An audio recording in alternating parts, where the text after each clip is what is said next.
Hi golfers, Nick here for Nick Taylor Golf. It's Friday, so welcome to another lesson on golf tips.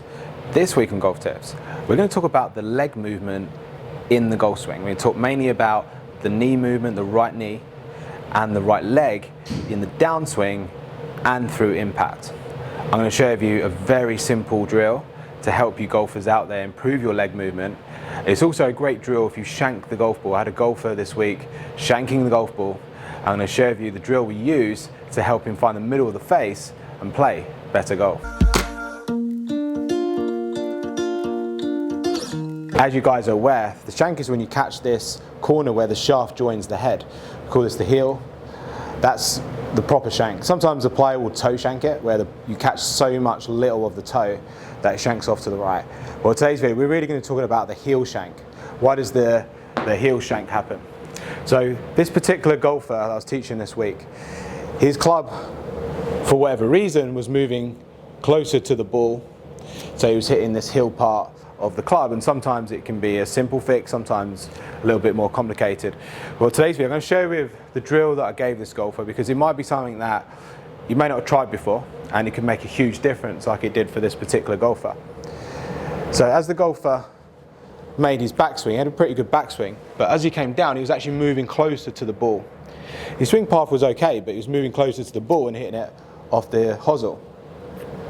As he was doing that, he was moving his head down and flexing this knee quite a lot. So I'll try and replicate this here. So as I swing, I'm going to try and do a normal backswing, but then as I came down, I kind of went closer to the ball, definitely hoseled that one. But you can see on the screen there, that one actually went to the left. It was probably so far off the heel that it actually went to the left. Generally, a closer shank would tend to go a bit more to the right. If I try that. Okay, so went off a bit to the right there. That was actually a little bit out of the heel, but didn't quite shank. So sometimes when you try and hit a shank, it's actually quite difficult. But you know, we've all been there where we've hit a shank and then the next shot you shank it again, and it's sometimes once you hit one, you just can't get rid of them, and it's one of the worst shots in golf. And for me, yeah, it's one of the most painful things when a student's going through that, because you know how frustrating it is. The training aid I have for this is this rubber thing here, and very simple training. You don't have to have exactly what I've got here, anything similar to this. So what I'm going to do is just take my normal setup here and just place this just on the edge of my right foot. Now, this particular golfer, as he was coming down, he was like flexing the foot, flexing the knee, and putting all his pressure on this toe and moving closer to the ball, like this. Now, the idea of having this training aid here is to try and get this golfer to learn how to move his right foot and his right leg. So when you go through, you want to try and keep that pressure or the foot to sort of bank in this way to help straighten this more as you go through. He was tending to put all his weight here and coming off this training aid here. So first of all, we did some practice swings. So as I set up here, it's going to move this a little bit closer so it's in the right spot. So I've just got it on the edge of my foot here. And then as I swing through, I'm just going to try and extend my leg up higher, straighten this leg, and try and keep that heel banked in or closer to the training aid as I go through, as opposed to putting all the pressure on the toe, lifting up towards the golf ball, flexing my knee too much, and then having to make other compensations to hit the golf ball. When you see the best players, they maintain their angles. If anything, their head starts to lift up and they start to push up off the ground. So this will actually help you as you move your hips forward as well. We've talked a lot in recent videos about the rotation and the sway of the hips. This is actually going to help you move your hips more forward and extend your legs, push up off the ground and extend in the finish.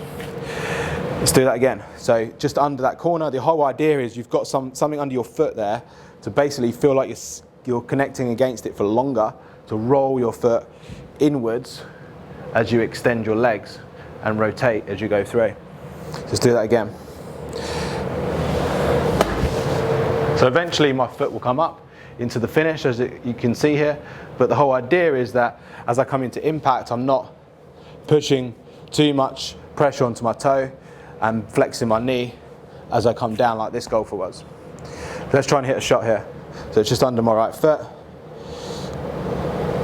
I'm going to try and keep that against it for as long as possible. So the way I would start off with this would actually be maybe some shorter finishes like that, just to arms parallel, and try and stay against it for as long as possible.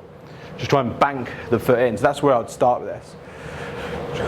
Just to try and keep that foot against it for as long as possible and straighten the leg. Now, if you're able to produce that movement, hit the ball pretty solidly close to the middle, then you can probably progress to full swings.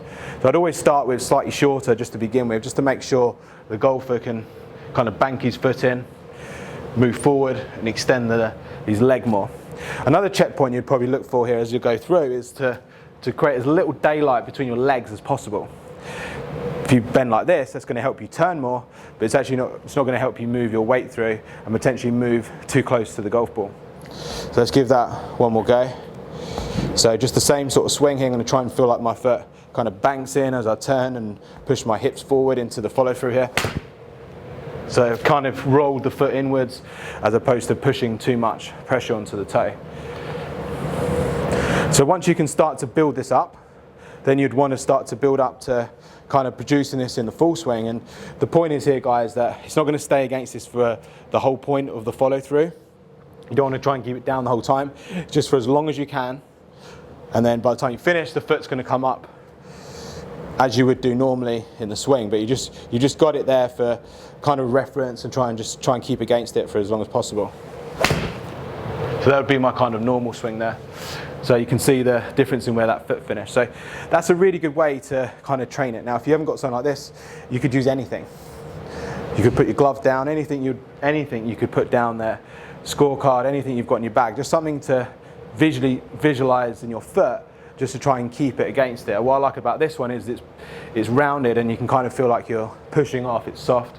You can feel like you're holding that foot position like this. So I'm trying to push, I'm trying to turn, trying to make sure I'm not putting too much pressure on this knee as I come down, and potentially moving closer to the golf ball and hitting the hosel. So I hope that video helps, guys, and be interested to hear your comments if you struggle with a shank and what things work for you. I know it's probably the worst shot to hit in golf, so it's very frustrating, but hopefully that drill will help you if you do shank the golf ball. Thanks for watching, golfers. Hope you enjoyed the video. If you did, please give it a thumbs up, and I'll see you again next week for another video. The most